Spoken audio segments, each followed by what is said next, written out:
औज़ुबिल्लाहिमिनश्शैतानिर्रजीम बिस्मिल्लाहिर्रहमानिर्रहीम। स्टूडेंट करेंगे chapter 5 life cycle new secondary science for class 6 और इसका हम लास्ट टॉपिक करने लगे हैं ऑफ ग्रोथ ऑफ प्लांट्स का, ठीक है। और उसके बाद हमारी ग्रोथ ऑफ एनिमल्स जो है ना उसकी तरफ हम जाएंगे। तो स्टार्ट करते हैं रीडिंग माइक्रो प्रोपगेशन। पहले हम क्या पढ़ चुके हैं? वेजिटेटिव प्रोपगेशन और अब पढ़ेंगे माइक्रो प्रोपगेशन। वेजिटेटिव प्रोपगेशन में क्या था कि जस्ट आपने आलू या कोई भी सब्जी उठानी है और उसको आपने बीज की जगह पर बो देना है और उसमें से जो है ना रूट्स एंड शूट्स आ जाएंगी बाहर और पौधा बन जाएगा। और जो सिर्फ प्रोपगेशन पड़ा था वो कटिंग्स के थ्रू होता है, जिसमें आप पौधे के ही किसी हिस्से की किसी ब्रांच को किसी पत्ते को काट कर लगा देते हो डायरेक्टली जमीन में और वो वहां से न्यू प्लांट जो है ना ग्रो कर जाता है। ये होती है सिर्फ प्रोपगेशन। जो सब्जियों को ही डायरेक्टली बीज बनाकर बोना है वो कहलाती है वेजिटेटिव प्रोपगेशन। अब हम क्या पढ़ रहे हैं? Micro propagation. अब माइक्रो प्रोपगेशन क्या है? Means growing new plants from very small microscopic pieces. Some plants can be grown from a tiny piece of plant containing only one bud. अब क्या है कि जब हम एक यहाँ पर उगा रहे हैं ना नया पौधा, हम एक पूरा आलू पकड़ रहे हैं, यहाँ पौधा उगा रहे हैं तो एक टहनी पकड़ रहे हैं या एक बड़े पत्ते के बड़ा सा पीस पकड़कर उसमें से काट कर उसको उगा रहे हैं। लेकिन यहाँ माइक्रो मीन्स होती तो ये भी प्रोपगेशन है, कटिंग के थ्रू होती है, लेकिन उसके बहुत छोटे छोटे पीसेस हम बनाते हैं। जैसे हमने एक टहनी प्रोपगेशन में ली थी सेब उगाने के लिए, अब इस टहनी की अगर हम इतनी छोटी छोटी छोटी पीसेस कर दें तो ये माइक्रो प्रोपगेशन कहलाएगा। और इन एक टहनी में से हम 4 पौधे उगा रहे हैं, जबकि यहाँ हम एक टहनी की कटिंग से एक पौधा उगा रहे हैं। तो बस माइक्रो प्रोपगेशन क्या है? सेम प्लांट के टाइनी पीस ऑफ प्लांट जो होते हैं जिसके अंदर सिर्फ एक बड बनी होती है, यानी ये बड बनी हुई है इसकी, ठीक है। यहाँ से नया पौधा उगेगा, यहाँ से यहाँ से यहाँ से जो ये बड्स होती हैं, इनकी आइज या इनको बड्स कहा जाता है। तो ये जाती हैं फिर ग्रो करती हैं इनटू अ न्यू प्लांट, जैसे कि आप देख रहे हो।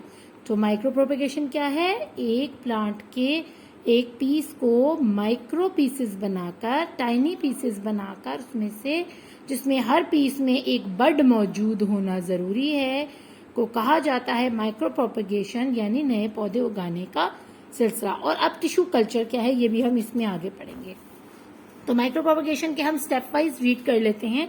अ stem is chopped into lots of tiny piece. एक स्टेम ले लिया आपने, उसको आपने काट लिया काफी छोटे छोटे पीसेस में, लेकिन ये ख्याल रखते हुए कि हर पीस में आपको एक बड या आई होना जरूरी है उसकी, जिसमें से नए पौधे ने जो है ना ग्रो करना है। Each with a bud on it. These pieces are sterilized to prevent contamination and put into container. अब इनको किया जाता है स्टेरिलाइज। स्टेरिलाइज का मतलब है कि आपने इनको ग्लव्स पहनकर पकड़ना है, एक तो आपके हाथ पर कोई जो है ना जो प्रेजेंट कंटेमिनेशन है, कोई भी जो आपको नजर नहीं आ रही है, वो इनके साथ कांटेक्ट ना कर जाए और ये गल सड़ ना जाए, ठीक है। एक तो ये ख्याल रखना है कि आपने हाथ में प्रॉपर ग्लव्स पहने हों। दूसरा, जब आप ये कटिंग करेंगे तो इसके ऊपर खास तौर पर कुछ लोग जो हैं एलोवेरा लगा देते हैं, यानी ये एलोवेरा का जो पत्ता है ना, इसमें से जो वो इसका लिक्विड निकलता है एलोवेरा जेल, वो जेल इसके ऊपर लगा दिया जाता है on the top and bottom, ताकि इस पे कोई फंगस या किसी किस्म की जो है ना बाहर की कोई चीज कंटेमिनेशन लगकर ये खराब ना हो जाए। फिर इसको प्रिजर्व किया जाता है इनटू अ कंटेनर, और उसके अंदर कंटेनर में क्या मौजूद होता है? The container has a growth medium containing everything the plant need for normal healthy grow. अब एक कंटेनर है, उसके अंदर वो सारी चीजें मौजूद हैं जो प्लांट को चाहिए। वहां एक सूटेबल टेम्परेचर है, वहां उसके लिए सॉइल है, वहां उसके लिए पानी का बंदोबस्त किया गया है, यानी एक प्रॉपर उसको एनवायरनमेंट में रखा गया जिसमें वो प्रॉपरली ग्रो कर सकेगा और हेल्दी तरीके से ग्रो करेगा। It also contains rooting hormones to encourage the growth of new roots. अब यहाँ पर रूटिंग हॉर्मोन्स जो हैं वो ऐड किए जाते हैं इसके अंदर, मतलब कि इसमें खास किस्म के आप समझ लें कि कोई खाद या फर्टिलाइजर डाली जाती है जो कि हार्मोन पैदा करती है, ताकि ये जो कटिंग है उसके नीचे से यहाँ से फौरन से ग्रो करने लग जाएं रूट्स, ऐसे यहाँ से रूट्स निकलना शुरू हो जाएं यहाँ से, ठीक है ना। तो इस खाद या इस खाद मिली मिट्टी के अंदर खास हार्मोन्स भी ऐड किए जाते हैं या स्प्रेस किए जाते हैं, ताकि ये जल्दी से इसकी रूटिंग स्टार्ट हो जाए और इसकी बड भी ग्रो करना शुरू कर दे। Each piece of the stem grow into a new plant with roots. The new plants are kept in a greenhouse until they are big enough to survive. अब ये रूटिंग इसकी होनी शुरू होगी नीचे की तरफ और मिट्टी के अंदर ही, और ऊपर से छोटा सा सिबलिंग भी निकल आया है प्लांट का। अब इसको उस वक्त तक ग्रीन हाउस में रखा जाएगा। ग्रीन हाउस क्या होता है? ये इन्वायरमेंट भी ग्रीन हाउस कहलाती है, ठीक है ना। एक जार से लेकर एक बड़े हॉल नुमा कमरे तक जिसमें ग्लास लगा होता है, जिसमें से सूरज की रोशनी छनकर अंदर आती है, और उनको एयर टाइट किया जाता है ताकि उनकी जरूरत की एयर उनको दी जाए, ऑक्सीजन सिर्फ दी जाए, या उनको एक हिसाब से पानी या टेम्परेचर में रखा जाए। तो ये ग्रीन हाउस कह सकते हैं आप इसको, कि उनके लिए एक आर्टिफिशियल एनवायरनमेंट बनाई जाती है, जब तक कि वो इतना बड़ा नहीं हो जाता कि उसको यहाँ से निकालकर बाहर कहीं खुली फिजा में जमीन में उगा दिया जाए, जहाँ से वो डायरेक्ट सनलाइट ले और अपना खाना खुद बनाए। तो ये हो गई है प्रोपगेशन का अमल, माइक्रो प्रोपगेशन की। कैसे?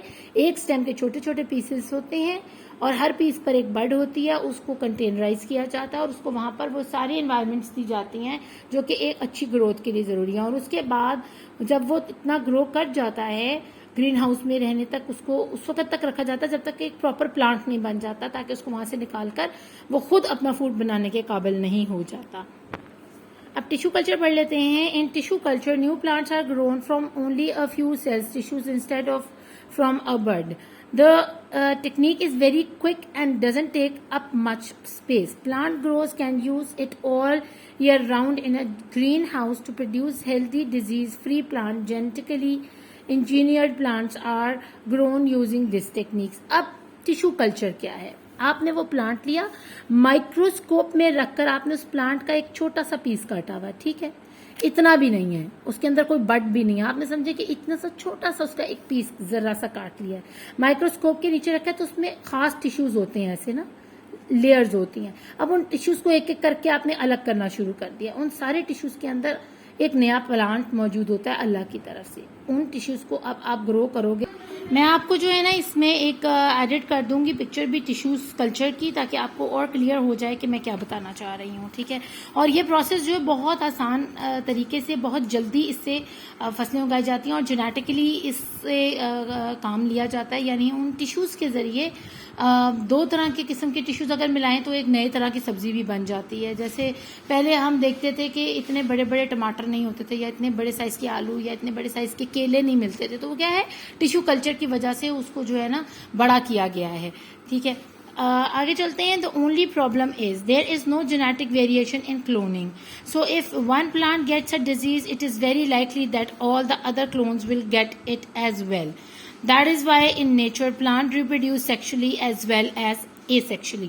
अब टिश्यू कल्चर में क्या है कि अगर एक टिश्यू, ठीक है, get infected the other as well, ठीक है। अगर एक टिश्यू में प्रॉब्लम आ गई, यानी इसमें से अगर आपने 100 पौधे उगाने की कोशिश की है और उन टिश्यूज को अलग करके ऐसे ऐसे अलग अलग उगा दिया, ठीक है, अगर एक इन्फेक्टेड होगा तो ये कुदरती अमल है, दूसरे को अगर आप जितना मर्जी बचाते रहें वो भी इन्फेक्टेड हो जाएंगे, ठीक है, वो भी खराब हो जाएंगे, और इस तरह आपकी सारी लगाई पौधे सब्जियां सब तबाह हो जाएंगे। और यही प्रॉब्लम है इसका जो टिश्यू कल्चर, इसलिए ये इतना ज्यादा जो है ना मशहूर नहीं है। क्विक तो है, अगर चल गया तो ठीक है, ना चला तो फिर ये सब खराब कर देता है। और इसलिए सबसे बेहतर तरीका जो कुदरत ने दिया है ना रिप्रोडक्शन ऑफ प्लांट का, वो सेक्सुअली या एसेक्सुअली ही है। तो ये था हमारा पढ़ लिया हमने ग्रोथ ऑफ प्लांट का last topic which is micro propagation. इसकी देख लेते हैं, टेस्ट योर सेल्फ पे एक नजर डालते हैं। उससे पहले हम देखेंगे did you know bacteria also reproduce asexually by splitting in halves. अब बैक्टीरिया क्या करता है, अब ये बैक्टीरिया है ना, ठीक है, जब इसने रिप्रोड्यूस करना होगा ना तो ये अपने अंदर से, ये देखिए मैं आपको दिखाती हूँ, अब इस तरह ये एक दूसरे यही है, और इसके बाद इसकी शक्ल ऐसे हो गई और ये आहिस्ता आहिस्ता एक दूसरे से अलग होना शुरू हो रहा है, ठीक है। यानी इसने अपने अंदर से दो और बैक्टीरिया बनाने, अब ये आगे जाके क्या होंगे, सेपरेट हो जाएंगे, ठीक है। और अब ये दोनों जब सेपरेट हुए हैं तो अब ये दोनों भी क्या करेंगे, ऐसे अपने में से दो, फिर अब यहां से भी दो निकल आए हैं, ठीक है। तो ये इस तरह एसेक्सुअली जो है ना, इनको पार्टनर की जरूरत नहीं है, ये सिंगल पेरेंट है और वो उससे आगे से रिप्रोडक्शन हो रही है इन बैक्टीरियाज की। Identically to each other and to the parent. अब ये आइडेंटिकल होते हैं, ये बिल्कुल अपने बाप की शक्ल के होते हैं, ठीक है, और एक दूसरे से भी मिलते जुलते होते हैं, ठीक है ना, एक जैसे ही होते हैं सारे। यानी आप इनमें बता नहीं सकते कि असल पेरेंट कौन है और उसके आगे बच्चे कौन है और उसके आगे बच्चे कौन है। What is micro propagation? तो माइक्रो प्रोपगेशन क्या है? Micro propagation means growing new plants from very small microscopic pieces, ठीक है। आगे चलते हैं। Explain why conditions for micro propagation must be sterilise to prevent, इसलिए होनी चाहिए the conditions for micro propagation must be sterilise to prevent a contamination, ठीक है, of plant and growth the growth medium, ठीक है। तो किसी जरूरी है माइक्रो प्रोपगेशन में क्या स्टेरिलाइज अमल करना, ग्लव्स पहनना क्यों जरूरी है? ताकि to prevent contamination of plant and growth medium. अब यहाँ क्वेश्चन हमारे पास what is a growth medium? Growth medium क्या होता है और why does a growth medium contain hormones?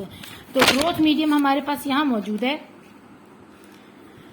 Growth medium contain everything the plant need for normal healthy growth, ठीक है ना। तो इसका आंसर आप यहां से लिखेंगे, अ ग्रोथ मीडियम कंटेन्स, यहाँ ING काट दें, contain everything that the plant needs for normal healthy growth. और दूसरा उन्होंने आपसे पूछा है कि second one is why does a growth medium contain hormones? Hormones क्यों होते हैं?